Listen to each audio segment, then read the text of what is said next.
Welcome back to the channel. I am Lady Nika in with last night's season finale episode of Love and Hip Hop Miami. Um, it's season 1, episode 10. TNT, bitch, is what they call it. TNT. Before I begin this review, y'all like that Ayana review, huh? Y'all came down and through.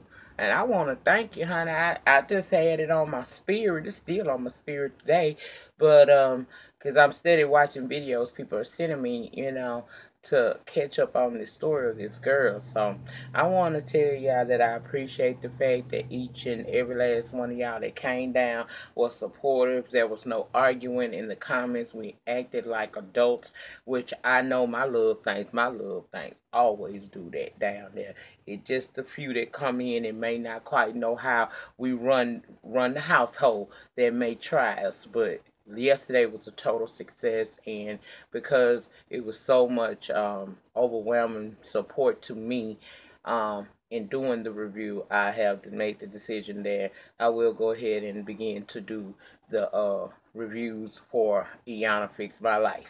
So I will be doing that with y'all. Now, on a good night, you might get this shit that night or Sunday.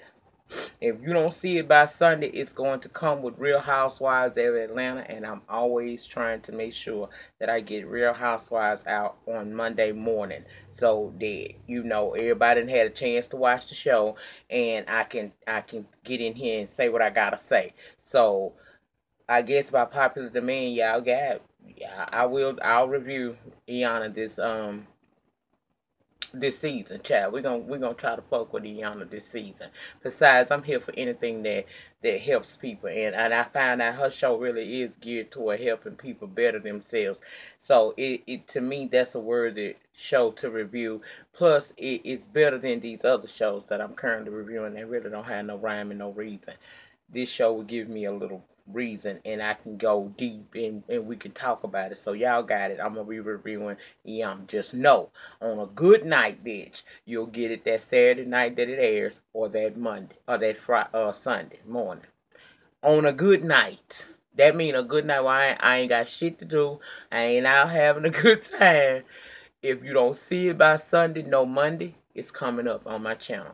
So I'll be doing it. Now let's talk about this season finale down here of this Love and Hip Hop Miami. Now, I hope that all the kinks that I feel that a show that a new franchise would have to overcome, that now that we done had 10 episodes, a full season of this, that they gonna come back and they gonna make this better. Because I wasn't, I was excited about Miami at first, but it hasn't given me a whole lot. But I see where the potential is. They need to go get that good Geisha 305 and get her down here on this show, because she'll tell you about the real Miami. And that's what I want to know. I don't want to just know about South Beach. I want to know about the hoods too. And we ain't get enough of that. And I think if they get more people who are from Miami to come down and do the show, it'll be even better. I mean, I ain't got no problem with Trick and Trina or none of that there. I just think that they need to get some underdogs and get them a chance. And one of the best ones that I have ran across so far is Geisha. Now, when I first met her, I don't know her personally. When I first started watching her, I was like, why is she hating? But then I began to think about how would I feel if they came to New Orleans and did a hip hop, Love and Hip Hop New Orleans, and they leave out mentioning people like Missy Maya or Big Freedom or Super. I'm gonna be feeling some kind of way, or they don't recognize nobody but Master P and Lil Wayne. I'm gonna be mad as hell because it's a whole lot more going on. What about Bootsy? What about Kevin Gates? You know what I'm saying? All that, I'll be like, what's up with that? Where we going with this bullshit? Hurricane Chris, where we going with this bullshit? So I understand where that girl coming from. When you are from an area and you see your area being depicted kind of less than, or only showing the people a certain perspective of that, you are gonna feel a certain kind of way about it. So I understand what Geisha was saying, and I understand her a whole lot better now. And as I begin to watch this girl, um Child, she got a little talent about herself, a little pretty thing, too, little chocolatey thing. Yes, she is. And I'm talking a little thing, but me and her probably around about the same age. She may be 1 or 2 years younger than me, but we around about the same age, but you can't tell, bitch, because that's that black that don't crack.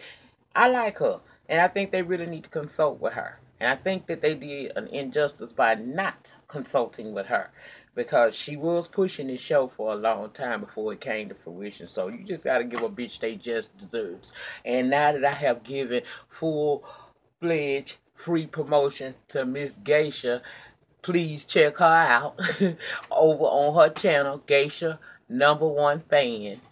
Geisha, Geisha, the #1, and Fan, Fan, and you can see what I'm talking about. She's a little roaster too, but you know, I'm more interested in uh, her musical side. That's what you know, her rapping skills and uh, her hookah bitch have skills. That's what interests me. I don't really give a fuck about no roasting, no gag, cause anybody can do it. Just some people can't do it as good as others. She obviously been in the game a minute. She's good at it. Shots fired. And plus, I like her little song she got now. Get off the gas. I'm pulling up. I think I like this shit. But anyway, now that I done gave Geisha a whole damn commercial advertisement here on Lady Nika channel, y'all go over there and check out and tell her I sent your ass over there. Let her know she doing what she need to be doing. Now let's talk about this bullshit that was last night, girls and boys. Let's talk about it. Trick and Trina having an interview down to the radio station, and they announced that they having this backyard barbecue bash where they gonna be performing together, giving the fans what they want, cause they say they realize that they ain't shit without the fans. So they gonna give back to the fans by putting on this barbecue, and him and Trina gonna get up there and they gonna rock the mics one more time again, okay? So after the interview, you have Trick and Trina sitting down discussing that he finally agreed to go ahead and give Joy her divorce. And he said he not feeling that divorce. He only said that to make her happy in that moment and get her out of his face, but he ain't trying to get her no divorce. He said he not trying to see her happy with nobody else and if it ain't gonna be with him. And why would he sit there and entertain her being happy without him when he the best man for her? I said, Tree. He told Trina, go on run back and tell her ain't no divorce, bitch. I said, Lord, a man, a man. Now, to my understanding, by way of the people from the Miami area that I've heard discuss this, Trick and Joy been separated a very long time. I know for a fact, as a Trick Daddy fan, they ain't been together in a long damn time. And if you watch that unsung of Trick Daddy that was on a couple of nights ago, you will realize exactly how long they've been out of each other's lives and how it all came to be. Child, I just think he still got some feelings, Will. And I also think he's trying to get baby mama, ex-wife or wifey or chick too. I ain't mad at it. However this shit gonna play out, let it play out.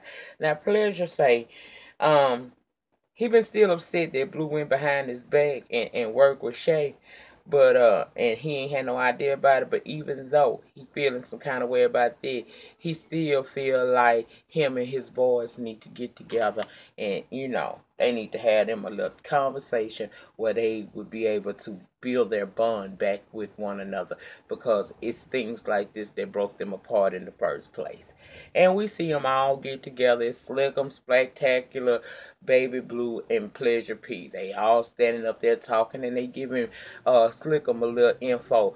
Bruh, one of the things that we're going to need you to do is, because it's not a good look for you, and it's not a good look for the group, we're going to need you to kind of contain yourself a little bit. You can't be getting on stage pulling your pants off. And you can't be getting on the Instagram showing your eggplant in your Insta stories. That's just not what you're going to be able to do. We need you to focus. And he said he will. And then we move on to the conversation of Blue working with Shay and Pleasure having an issue with it.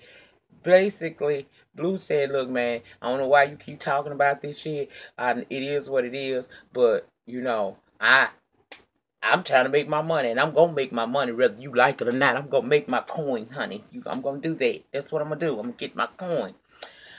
He admits, though, I can see how Pleasure might be a bit upset with me because he ain't know nothing about it. So he do apologize for not telling Pleasure that he was intending to work with Shay. But at the end of the day, he still gonna make his money with her. But in for the sake of the group and brotherhood and bonding and being great together, I apologize, and we gonna do better going forward. That's what they gonna do. A Gunplay. Can't believe he backtracked like he is, and he said he gonna have to get in touch with his spiritual side. Cause see, he practiced the religion of Sanara or Santeria. I don't know what it is, child, but it's some type of religious where he meets up with a high priestess, also known as Phil, and they give an offering to um the mother of all mothers, the mother of the ocean, and they releasing fruit to her. Child, I think that's how that shit went. That's how that shit went. Yeah. So, he trying to tap into his spiritual side. He say, see, he ain't talked to Kiara since the big blow up. And at first he thought it was just her. But then he began to realize through talking with Rick Ross and his other friends that, he done kind of slipped off the wagon again and he need to get his shit back together. And so he done invited her to come down to the beach with him and so he can have a conversation with her. And when she gets there, she said she wanted him to go to rehab because he about to self-destruct. She said she not there to see him go back to what took him down originally. She ain't moved to his hometown to see him get caught up in these same demons. She said, I love you, but let me explain something to you. I got my own demons and depressions I deal with. I've been shot 3 times, and I can't see myself going down. I can only see myself going up. But if I stay here in this situation with you, I can see myself going down, and that's just not a possibility. So this is what you're going to have to do. If you want us to be together, what you're going to have to do is get you together. I'm going to need you to go on over there to the rehabilitation place and get your life back in track. And I'll be here for you when you come up out of there. But I can't be with you long as you like this, because you're self-destructing, and I can't have you taking me with you. And I said, girl, you got some damn good sense.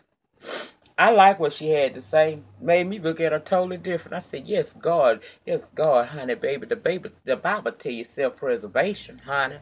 So if what's going on around you or with the people that's close to you in your circle is unbecoming to you and it's causing you stress, pain, aggravations, or heartaches, then you need to eliminate that from around you, because we only have one good life to live. And it's a shame. It's a shame. I'm going to tell y'all, side note, rabbit hole, bitch, rabbit hole. It's one thing I refuse to do. I refuse to live this life. So far, I have been blessed to be here 45 good years. I have had my trials. I have had my tribulations. I have won. I have lost. I have loved. I done had to deal with hate. I done had to do it all. And now that I'm at this stage in my life, I ain't got no room for no bullshit. If it's not about elevating me to the next level or good for me in my elevation to the next level, I will cut that shit out. And I don't care who it is. I have even reconciled it in my mind that can include an egg if ever it had to. Because I deserve to be able to enjoy this life as much as I can too. I came here knowing I was going to have some trials and tribulations. But bitch, I ain't going to let you add on to that and make my life miserable. No, I believe in being happy. I believe in being at peace. Now, they say the only place you can find peace is in your house. That's bullshit. I find peace everywhere I go, because if I make peace, I make peace. Now, it's time for Trick and Trina party, and Trick say that All of Miami is welcome to attend. Miami Tip brings Bobby to the event because she want him and Trina to talk about what went down at Bobby's listening party. She don't feel like that they need to allow that situation to come between them when it seemed like they was on the verge of making a breakthrough with one another. She understands that Bobby was out of order to get on that podcast and talk about Trina the way he did. And it's time for them to dead this damn problem. So she gonna take him to go talk with Trina, and he said that he'll do it, even though he said he had to be drunk to do it. And he also thanked her for bringing Jeffrey because he found out that it was because of her that Jeffrey came to his single release. Now, Veronica and Young Hollywood together, and apparently he's choosing Veronica and saying Amara is extra and they not fucking with her no more. Whatever. JoJo and Amara is at the barbecue, and she's telling JoJo about Steph bringing Veronica to talk to her when she was at this networking event, and how Veronica came at her wrong and they almost fought. Then JoJo tell her about her meet up with Veronica and how things went. Then Steph, they saying Steph is just a sweetheart. She just wants to see people, be at peace with one another. And as they talking about that, here comes Steph, and she says she just wanted everybody to be friends and be cool with one another. Amara told her that she can understand that. It's just sad that she hasn't gotten to know the real Veronica yet. And at that moment, Veronica is talking shit, walking up, calling her Miss Fake, Phony, and whatnot. And Child just going at it. And next thing I know, they into it. Veronica tried to jump up on the table to get at Amara. Amara did jump up on the table to get at her. And baby, they trying to really just tear each other apart. Veronica says that Amara is fake. From her hair to her plight. And I was like, now her afro don't bother me that it's not her hair. I don't give a damn about that. What I did care about in this season was the fact that clearly there is a problem within the Afro Latino community. It is a very real problem, and I am not one, as a dark-skinned African American girl, going to sit up on this camera and tell you that I don't believe that this darker-skinned Afro Latino woman has not dealt with discrimination in her community as a result of her not being light like Veronica is. Okay, I know damn well that they try to they paint the narrative that light is right, and that ain't necessarily so.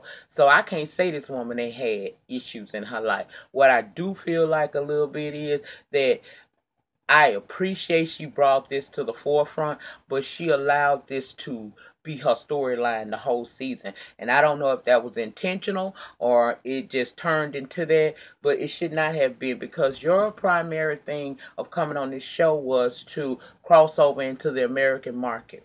You already know racism exists. Close that. I'm almost done. Racism exists today, but it is what the hell it is. You know what I'm saying? You gotta push through and keep going and not let somebody tear you apart. I don't understand why Veronica calls her a fake for feeling the way she does. You can't say she fake because of her hair, because your hair did not come out your scalp platinum blonde, and I have seen you with ponytails that cascade down your back, baby. So we all wearing some form of something to enhance our aesthetics. That's not what the issue is. What it is you really a snake and you down for yourself. And when they got into it and Steph wind up going over there to Amara, over there to Veronica. Veronica talk about, I don't see why you talking to them. You don't fuck with fake bitches like that. And I was like, why do she have to be in the middle of y'all beef with one another? Y'all was all friends. You and Amara fell out. She didn't fall out with y'all, so why do she have to make a decision? Amara, on the other hand, said that, Steph has clearly made her decision, and unfortunately, she chose the wrong team to be on. And I said, girl, you might be right about that, because right now, Amara is winning. She even had a commercial for Burlington up in the middle of this damn season finale. So, despite what people may think about her, she conquered. You can't knock a bitch for getting it. And hey, to me, she talked about a situation that's real to her. Rather, I feel like she embellished on it too damn long. Is just my opinion. But at the end of the day, it worked for her because look where she at today. Child. Jeffrey said once he got over Malik's behavior, he understood Malik's reaction to everything. He feels Jeffrey was wrong to go see his ex, to go to his ex's event, and if that's what he wants to do, fine, just let him know. Jeffrey apologized for going and said he understands how Malik felt, and they seem to make up. I said, child, okay. Miami takes Bobby into Trina's trailer to talk, and she leaves Bobby to talk to Trina, and he said he was hurt that she said he was beneath her, and she says that is how she felt because why you on here talking crazy about me at this podcast? You know I don't like you talking like that, but I must admit I did come to your event and I supported you, and I see that you are trying to do something with yourself. Bobby said, look, girl, is you going to forgive me or not? I made a mistake. I'm wrong. But at the end of the day, we family. And if somebody got a problem with you, they got a problem with me. They made up. They made up. And I don't know if this is her cousin or not, and I really don't give a damn. But I want to see some more of him because I like a motherfucker that's cool with the skin that they in. I enjoy Bobby Light. So I like to learn a little bit more about him. And I hope that it don't take us 8 episodes to get another song in the next season from him. I hope he come in bringing this to the table. He need to. Joy go to Trick to find out why he told Trina that he not giving her a divorce. He said because he not. Not until they had sit down and have some conversation. She said, look, I just want to be happy. He said, and so you happy now with us getting a divorce? Bottom line, I ain't giving you no damn divorce until I'm ready to give you a divorce. That's it. That's all. I'm not finna let you sit up here and be happy and all of this shit when you ain't being happy with me, the realest nigga the realest nigga you know that took good care of you when we was together, and you ain't getting that divorce. Now I ain't need you down here getting on my damn nerves because I got to get on this stage and I need my mind right. So what I'm asking you is, can I get a kiss? Can I get a hug? Oh, I can't get none of that. Well, okay, I'll holler at you later then. He gets ready to go do what he gotta do. Now, Malik sees Bobby and Jeffrey told Malik, let's go. Malik wanna confront Bobby, who basically drove his ass by saying that Jeffrey came to see him in his performance while Malik was at home alone. That made him mad. Then he turned around, he tried to hurt Bobby by saying, you ain't got nothing. He stood it down in this boy. He started calling him everything but a child of God when you may not be a feminine gay, but you're still a gay nonetheless. And child, I think that you really try to act like you so masculine to cover up the fact that you really is a little bitty on the marshmallow with soft side, and that wasn't nothing but a front that you was doing. You over here saying this boy ain't making no money. I can do more from Jeffrey than you ever could do. He said I ain't never I made chump change because I don't do what you do. I ain't no cocksucker bitch. That drove that man completely crazy. He wanted to fight, but he didn't want to fight a whole lot. He just wanted to make a scene. That's what he wanted to do. Because if you truly wanted to get at him, it wasn't nothing but for you to jump across that damn car at him. You ain't even got to walk around. You could have jumped. I done jumped across cars, fences, ditches, and everything else, bitch, when I'm in the pursuit of somebody's ass. So if you really about that life, you would have did that. But you wanted to put on a show like you so mad. And that boy drove you so motherfucking good. He had that 18 steering wheel in your back and he drove your ass damn near crazy. You over here getting mad at production talking about don't close you in because they was closing in the set, I'm assuming, or where they were filming. And you gonna tell them let you out and act like you gonna get body with them. Don't bring this hoe back on here because he ain't ready. For one, he got some deep-seated issues that he has had in him probably since birth, because I don't think that being gay is accepted within his family or his circle. And it ain't because of his music circle, because it's a lot of them in the music business. I think this came from home. He has a problem with who he truly is, and he tries to take that out on other people. I ain't got no problem with Bobby being effeminate. That don't bother me at all. Hell, I said, do it, bitch. Do it. But you done did a whole fool for no damn reason. And you think that you really winning because you walk off with Jeffrey? How long you think that's gonna last? If he couldn't take a slap from Bobby, you would do something way worse. But anyway, child, um, whatever. Pleasure said that he about to be around someone who puts him at ease, and he winds up sitting next to Joy. She upset because Trick won't get her a divorce, and he's like, well, girl, you are. That just means that you're a good woman. He don't want to lose you. She ain't trying to hear that shit, and in comes Don. Hey, Don. Hey, girl, how you doing? He say he like her glasses. Hey, how you doing? Pleasure, Pete. Good to meet you. And all that shit. Y'all look real comfortable together. Oh, we just friends. Oh, who you here with? I brought a friend, and here comes Shay. Hey, friend. Hey, ex-lover. Hey, snitch. She mad at Joy because Joy told Pleasure that she seen her at Trick Daddy party talking to Scrappy. Joy was like, girl, look, I only told him that because that's my friend and I know you're supposed to be his woman. Well, did he tell you about Jamaican chocolate mint cunt that he was cheating on me with? Nah, he ain't tell me about that because that ain't none of my damn business. All I'm saying is, girl, I didn't say that much, but what I did say, I said, because me and him got a friendship. I ain't got no friendship with you. I don't owe you nothing. Shay started getting loud. Girl, come on, calm down now, because this ain't what you want. Yeah, this is what I want. This is what I want. Next thing I know, food being thrown, and Shay done jumped up on the table and grabbed Joy by the head. Now, that weave was really locked down in that scalp, bitch, because she did not get to pull it out of none of that stuff. Security got them away from each other. Pleasure standing there apologizing to her for uh Shay's action, and she played it all good. Girl, I'm all right. Give me a second. That bitch took off, tried to go the opposite way to catch up with Shay. Shay realized that girl was trying to find her, and she wanted to find her. Because if they was going to really meet up, they could have met up, because from where they were separated, you could clearly see Joy took the alternate route to try to get to her. But security got him, and Shay, you too slow, bitch. You too slow, bitch. So now they taking her off to go sit her ass in the Uber, and she telling Don, do Trick know how his hoe get down? Don said, I don't think so. And I don't think he know anything about this.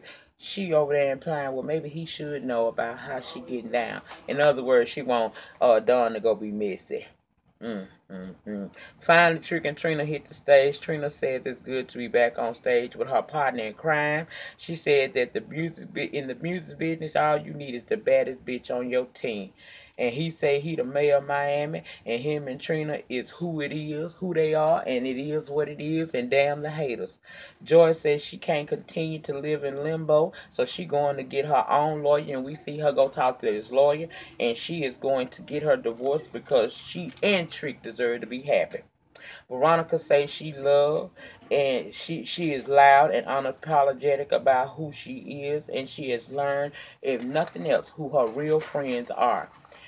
JoJo said she decided to side with her mom, and now her dad is going to have to give her mom her financial benefits that's due to her for being his wife so many years. And he cut her out, but she already was expecting it, so she had her whole new line of new investors, and she planned on keeping her shop afloat. In fact, she is going to take it international stores everywhere. Gunplay realized that he done made a mistake, and now he got to get his ass back online in order for him to be okay and continue on to live happily and to keep his relationship together. And we see Kiara take him to the rehabilitation center. Shay said she came to Miami for new beginnings. She didn't realize that new beginning was going to be without P, but she is here for it and loving herself. Prince say that he is the Prince of South Beach, but now he's going for the king title, and nobody's gonna stop him, not an angry ex or an old has-been. Bobby said life will always his life gonna always be over the top and drama filled, but he realized that there are consequences for his actions, and some of the consequences is that he had to lose the love of his life, Jeffrey. He and Trina are in a good place, even though he and Jeffrey ended. Amara says she is strong, she's willing to represent herself and those like her as she crosses over into the American market. She's never gonna let nobody make her feel indifferent because she's of a darker skin. She gonna be the crossover star that she always wanted to be, and nobody and nothing is going to stop her. And that brought us to the end of season 1 of Love and Hip Hop Miami. I am waiting on season 2. I have put up on the shelf, Love and Hip Hop New York. I told y'all that in the review. I will be reviewing Love and Hip Hop Miami. I want to see where this shit gonna go, girl. I really do, and see who they gonna add on here. This was a pretty good season. It wasn't the best. It wasn't what I expected, but I was able to roll with it, okay? And that's it. That's all. I'll see you guys back tomorrow for the have and have nots. I hope you enjoy the reviews. I hope that you get down in the panty section and give me some good conversations. Again, I want to say welcome to all of my new subscribers. Yesterday I had a subscriber spike on my channel. Whoa. Welcome to all of my new love things. Welcome to the family. I hope you sit back, relax your feet, and enjoy yourself where we agree to disagree while loving on each other at the same damn time, bitch. Remember, the depth of your struggle will determine the height of your success. In the meantime, in between time, please remember to rate, comment, subscribe, and share this video wherever it is you share videos. We gon' fellowship back down here again tomorrow for the have and have nots. Y'all have a good night. Peace.